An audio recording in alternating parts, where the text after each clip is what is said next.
성부와 성자와 성령의 이름으로. 오늘 복음 말씀을 우리가 살아내기는 결코 쉽지 않은 말씀입니다. 그런데 이렇게 주님의 말씀을 실천한 사람이 있습니다. 어떻게 하면 우리가 그 말씀을 살아낼 수 있을지 깊이 성찰하는 오늘 시간이 됐으면 좋겠습니다. 사람은 살아가다 보면 산전수전, 우여곡절, 사건, 사고를 통해서 상처를 주기도 하고 받기도 합니다. 내면의 깊은 상처를 간직하고 있지 않은 사람이 없을 것입니다. 그런데 이러한 상처는 치유하지 않으면 내 안에 미움, 원망, 증오, 열등감, 억울함 등의 감정을 가지고 감정의 지배를 받고 살아가게 됩니다. 감정의 지배를 받게 되면 우리는 어른 아이로 살아가죠. 어른이지만 어른으로 행동하지 못하고 내면에 상처받은 아이가 우리를 대신 살아내서 늘 미워하고 감정적으로 대하게 됩니다. 이런 내면의 상처를 치유하고 승화시키기 위해서 우리가 바쳐야 하는 기도, 성찰 기도. 이 성찰 기도는 두 가지 관점의 기도가 있습니다. 하나는 망원경적인 관점으로 보는 기도와 하나는 현미경적인 관점으로 보는 기도가 있습니다. 이 두 가지 기도를 병행해서 우리가 기도를 바쳐드리면은 아마 주님의 말씀에 근접할 수가 있게 되죠. 첫 번째 우리가 기억해야 할 말씀 중에 하나는 신명기 8장에서 너희는 지난 40년간 광야에서 하나님께서 어떻게 인도하셨는지 더듬어 생각해 보라는 말씀처럼 자기 일생 돌아보기를 하는 겁니다. 긴 안목에서. 그래서 망원경적인 관점이라고 표현하는 것이죠.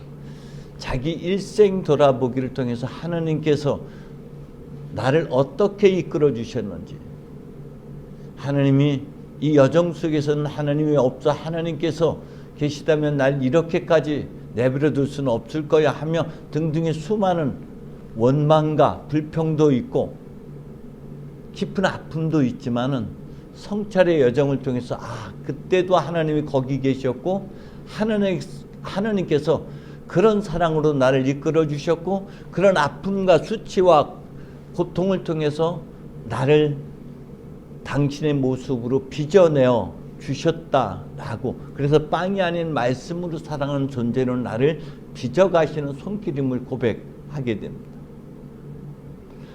한편 마리아적인 관점, 현미경적인 관점이라는 것은 루가복음에 보면은 은총을 가득히 받으니여 기뻐하여라 하면서 천사가 하는 말을 듣고 마리아가 이게 도대체 무슨 말이지 하며 곰곰이 생각해 보았다라는 것, 그것이 또 성찰 기도를 의미하는 겁니다. 그것은 현미경적인 지금 이 말의 뜻이 무엇이죠? 어떤 의미지? 하나님께서 왜 말씀하셨지? 하며 깊이 들여다보는 기도를 현미경적인 관점으로 보는 기도라고 우리가 표현합니다. 이 기도를 통해서 우리는 우리의 아픔을 승화시킬 수가 있습니다. 그래서 시편 기자는 오늘 이렇게 우리에게 표현합니다. 악한 자가 잘 된다고 불평하지 말고 불의한 자가 잘 산다고 부러워 마라. 야훼만 믿고 살아라. 내 즐거움을 야훼에게서 찾아라. 고요하게 지내라. 화내지 말고 격분을 가라앉혀라. 불평하지 마라. 자신에게 해로울 뿐이다 하면서 모든 감정과 모든 상황들을 내려놓고 하나님과 마주하는 그런 기도를 안내하고 있습니다. 때문에 이것을 우리는 흔히 렉시오 디비나 혹은 의식 성찰 기도 등으로 표현할 수가 있습니다.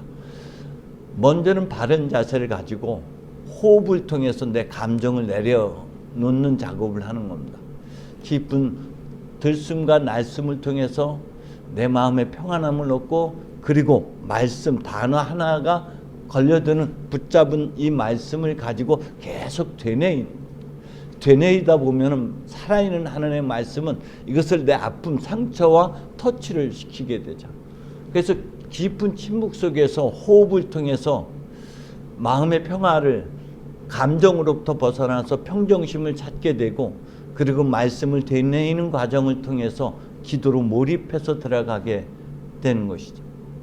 이 기도를 통해서 우리는 감정과 증오와 분노로부터 벗어나서 하나님과 마주하게 되고, 하나님의 깊은 뜻, 섭리, 계획, 그분의 어떠하심을, 그리고 나를 향한 하나님의 계획들을 비로소 깨닫게 되고 알아차리게 되죠. 때문에 우리는 감정을 안고 기도하고 증오를 안고 기도해서는 결코 안 된다는 거예요. 그 상황과 동떨어뜨려 놔야 돼요. 그 상황을 흘려버리고 나서 말씀을 가지고 기도를 시작해야 됩니다. 때문에 이것을 때로는 묻는 기도라고도 표현을 합니다. 적어도 요셉은 자기를 함정에 빠뜨리고 고난으로 몰아붙였던 이 13년의 이 여정, 결코, 그런데 창세기 요셉의 여정들을 우리가 돌이켜보면은 그는 결코 원망하지 않았다는 것이에요. 증오하지 않았어요. 분노하지 않았어요. 언제나 맡은 일에 충실했고, 사람들로부터 하나님이 저와 함께하고 있구나, 하나님의 사랑을 받는 사람이구나 라는 것을 알아차리게 되죠. 그것은 그가 증오하고 분노하고 억울해했다라면 그렇게 매 순간을 충실한 삶을 살지 못했을 겁니다. 그런 것들을 다 흘려버렸죠. 흘려버릴 수 있었던 특별한 은총은 바로 기도였다는 것이에요. 하나님, 왜 내게 이런 일이 일어났죠? 이게 도대체 무슨 상황이죠? 이걸 통해서 하나님 나를 어떻게 이끌어 주시고 인도하시는지, 하나님의 계획, 하나님의 뜻, 나와 하나님과 마주하는 씨름을 하는 것이죠. 대표적으로 야곱이 이 같은 씨름을 했죠. 야복강가에서 모든 걸 다 떠나보내고 홀로 하나님과 밤을 새워 씨름을 합니다. 비로소 그는 야곱에서 이스라엘이라는 새로운 이름, 자기 존재의 정체성, 존재의 의미를 알아차리게 되는 것이고, 어떤 길을 가야 하는지 비로소 깨닫게 되는 기도였습니다. 때문에 요셉도 이와 같이 하나님과 마주하는 기도, 말씀을 가지고 하나님의 뜻, 섭리, 계획, 이 상황들이 왜 어떻게 허락된 것인지 때문에 우리가 반드시 걷게 하는 순환이라고 표현했다면, 이 순환을 허락하신 하나님의 뜻, 하나님의 계획이 무엇인지를 물어가는 것이죠. 그랬더니 요셉은 오늘 45장에서 뿐만 아니라 50장에서도 같은 고백을 하게 됩니다. 나를 이곳으로 팔아넘겼다고 해서 마음으로 괴로워할 것도 얼굴을 붉힐 것도, 우리 하나님이 목숨을 살리시려고 형님보다 앞서 나를 보내신 것입니다. 이것으로 나를 보낸 것은 형님들이 아니라 하나님이십니다 라고 고백할 수 있었던 것이죠. 이게 기도를 통해서 하나님의 계획, 하나님의 섭리를 알아차리지 못하고 감정으로 기도했다면 여기까지 다다르지 못하는 것이죠. 50장에서 나에게 못할 짓을 꾸민 건 분명히 형님들이 틀림없습니다. 하지만 하나님께서는 도리어 그것을 좋게 꾸미시어 선으로 이끌어 주시지 않았습니까? 라는 고백을 하게 되는 것이죠. 이 기도가 성찰 기도를 통해서, 일생 돌아보기를 통해서 다다를 수 있는 자리가 되는 것이죠. 기도는 하나님을 향한 우리의 눈과 귀를 열어줍니다. 모든 상황의 중심에 계신, 내 삶의 한가운데 계신 하나님의 계획, 하나님의 섭리, 하나님의 함께하심을 비로소 깨닫고 알아차리게 해주는 것이죠. 우린 여기 하나님 계신데도 불구하고 하나님이심을 의식하지 못합니다. 그래서 자가당책이라는 말이 있어요. 하나님, 저 상황에 이곳에 저곳에 거기 계시지 않고 어디에? 내가 되돌아보는 바로 그 순간 거기 계시고 내 안에 계시고 내가 고통받고 괴로워하는 그 한 중심에, 그 무덤에 거기 주님 계시다는 것이죠. 그 앞이 캄캄하고 한 치 앞도 내다볼 수 없는 그 깊은 어둠 속에 하나님의 빛이 있는 거고, 그 상황 속에 하나님이 거기 계시다라는 것입니다. 근데 우리는 거기 계신 하나님을 보지 못하고 상황만 보고 감정에 우리가 흔들리고 지배를 받고 살아갑니다. 그 상황 속에서 허락하신 그 사건 속에서 하나님의 어디 계셨고 어떤 뜻이었고 무엇 때문에 이 일을 허락하셨는지, 그리고 그 중심에 계신 하나님을 알아차릴 때 우리의 상처와 아픔은 오히려 장애물이었던 것들이 성숙의 디딤돌이 되고, 그래서 우리는 오늘 고린도전서에서 이야기하고 있는 대로 거듭 태어난 존재가 되는 것이죠. 이 독서에서 말하고 있는 대로 썩을 몸으로 묻히지만 썩지 않은 몸으로, 천한 몸으로 묻히지만 영광스러운 몸으로, 약한 자로 묻히지만 강한 자로, 육체적인 몸으로 묻히지만 영적인 몸으로, 흙으로 된 존재이지만 하늘에 속한 영적인 존재로 다시 거듭 태어나는 것. 이것은 허락된 순환을 통해서만 부활의 삶, 새로운 창조의 경험들을 하게 되는 것이, 이것이 부활의 삶인 것이죠. 죽었다 살아나는 것이 부활이 아니라 우리의 삶의 여정에서 산전수전, 공중전을 다 겪고 난 자의 거듭난 모습, 그것이 성서에서 말하는 부활의 삶인 것입니다. 때문에 반드시 순환을 통해서 영광에 이르고 순환을 통해서 부활에 이르는 것이죠. 우리가 이것을 놓쳐버리고 왜 나에게 이런 순환이, 왜 나에게 이런 어려움이, 왜 나에게 이런 고통이 하면서 그 감정 안에 몰입이 돼버리고, 하나님께서 허락된 그 사람을 통해서 나에게, 그 형님들이 아니었다면은 이스라엘 백성이 살아남을 수가 없었고 요셉이 그 위대한 존재가 될 수가 없었는데, 허락된 순환 때문에 요셉이 빚어진 존재, 거룩한 존재, 하나님의 사람으로 다시금 새롭게 태어날 수가 있었다라는 것입니다. 오늘 성서에서 그렇게 말씀하고 있습니다. 하나님께서는 은혜를 모르는 사람들에게도 인자하시고, 또 아버지께서 자비로우신 것처럼 너희도 자비로운 사람이 되라. 이 말씀은 마태오복음에서 하나님께서는 악한 사람에게나 선한 사람에게나 똑같이 햇빛을 주시고, 옳은 사람에게나 옳지 못한 사람에게나 똑같이 비를 내려 주신 같이 너희도 완전한 사람이 되라 라는 이 말씀과 한 맥을 같이 하고 있습니다. 그것을 실천한 사람이 바로 요셉인 것이죠. 그 순환과 아픔을 통해서 비로소 거기 있는 하나님을 마주보는 것이지, 그렇기 때문에 이 말씀을 온전히 실천에 옮길 수 있었던 것입니다. 기도와 순환, 기도를 통하지 않고는 결코 하나님을 만날 수가 없고, 하나님을 만나지 못하면 상처로부터 벗어나지 못하고 감정의 지배를 받고 어른아이로 살아갈 수밖에 없는 것이죠. 주님은 십자가 위에서 저들이 무슨 짓을 하는지 모릅니다 하면서 그 모두를 품어 안았던 것처럼, 요셉은 그 순환이 하나님의 계획이었고 섭리였고 뜻이었다는 걸 알아차리고 품어 안는 사람, 그들의 시시비비 잘잘못을 가리지 아니하고 그들을 품어 안는 큰 사랑을 실천할 수 있었던 것입니다.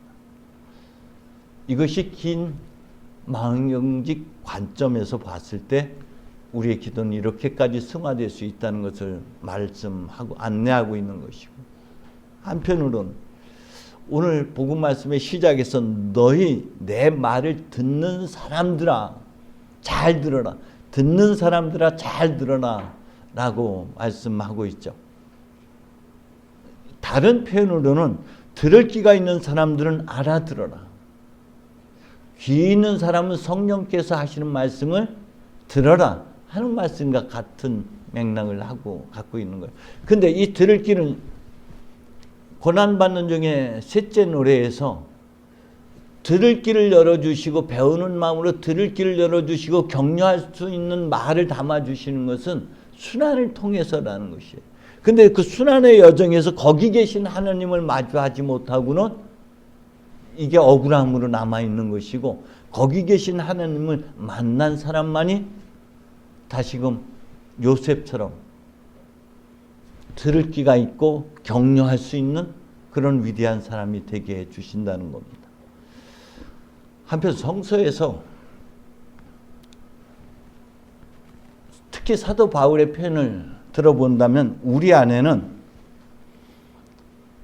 내적인 사람과 외적인 사람, 성령을 따라 사는 사람과 육체를 따라 살아가는 사람, 그리고 하늘에 속한 나와 육에 속한 나가 서로 내 안에서 갈등하고 대립하고 있다라고 고백을 하죠.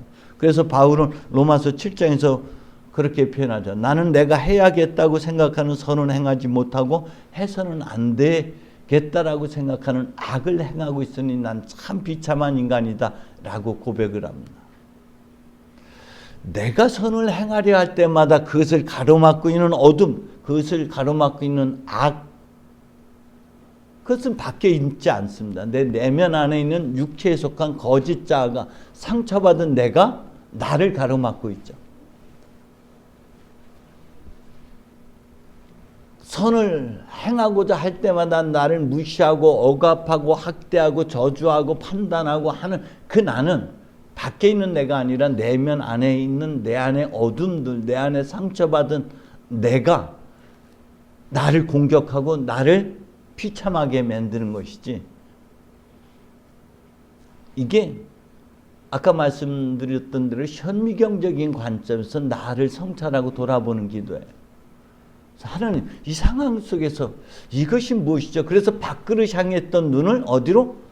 내면으로 향하게 하고 내 내면 안에서 이 방어 기제를 쓰고 있고 끊임없이 나를 단죄하고 있고 나를 나로서 인정하지 못하고 있는 이 거짓자 육체에 속해 있는 이 나는 어떻게 형성되는지 그 원인, 뿌리, 상처의 뿌리를 찾아내기 시작해야 되는 것이고, 그 안에는 결국 결핍이라는 것을 만나게 됩니다. 그렇기 때문에 십자가에서, 그리고 주님께서 악한 자에게나 선한 자에게나 햇빛과 비를 똑같이 내려주신 같이, 십자가에서 모두를 품어하는 같이 내 안에 결핍된 내 상처받은 나를 나에게 관심을 가져주고, 그리고 그 사랑, 그 아픈 나를 품어 안아줄 때만이 그 결핍이 해결되고 그 상처가 치유돼서 비로소 선과 악이 합해지는 것이죠. 그래서 밤과 낮이 합해져서 온전한 하루를 이루는 것처럼 내 안에 이 갈등과 대립이 이제 서서히 전쟁을 종식하게 되고, 참된 나는 거짓된 나 이게 아니라 진짜 나는 이거였구나 하면서 본래의 나를 회복해 가게 되는 것이죠. 그래서 우리는 이 두 가지 성찰 기도를 통해서 하나님과 마주해야 하게 되고, 하나님의 섭리 계획을 알아차리게 되고, 또 내면 안에 있는 내 어둠도 품어안게 되고, 비로소 내가 성숙한 인격으로 거듭 태어날 수 있는 은총이 주어지게 되는 것이죠. 그래서 내가 나를 단죄하지 않고, 내가 나를 판단하지 않고, 내가 나를 품어안는 사랑으로 우리를 알고 한 걸음 더 성숙한 그리스도인으로 아름다운 그리스도의 모습을 닮아가도록 모든 것들을 통해서 이끌어 가신다는 것이죠. 그 상황들은 그냥 우연이 없어요. 모든 것 안에 하나님의 섭리와 계획들이 있습니다. 그것을 알아차릴 수 있도록 이번 한 주간도 깊은 침묵 속에서 이 두 가지의 성찰 기도를 바치는 그런 은총을 여러분들이 경험하면서 자기 안의 상처를 진주로 바꿔내는 그런 한 주간이 되기를 간절히 소망합니다. 성부와 성자와 성령의 이름으로.